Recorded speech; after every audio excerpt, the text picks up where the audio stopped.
Assalomu alaykum. O'zbekiston xalqi, gruppalar, sinfdoshlarim. Bugungi bahor ayyomi bayrami bilan, Navro'z bayrami bilan hammalaringizni tabriklayman. Oilalaringizga tinchlik, sog'lik tilayman. Sinfdosh qizlarimiz lola gulday ochilib yuringlar. Bahor guli lola deydi. Loladay ochilib yurishlarini istayman. Yigitlarga omad tilayman sinfdoshlarimga. Meni sizlar qolib ketmangizlar, meni sizlarga ham omad.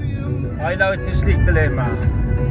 Hammani yana bir bor Navro'z bayrami bilan chin yurakdan tabriklayman. Oilam nomidan tabriklayman. Og'aylarim sog' bo'lsin hamisha. Yigit yana trendda, yigit Royan qarab jo'nadi. Bugun bayramaga afsuski ro'zamiz. Boricha harakat qilamiz.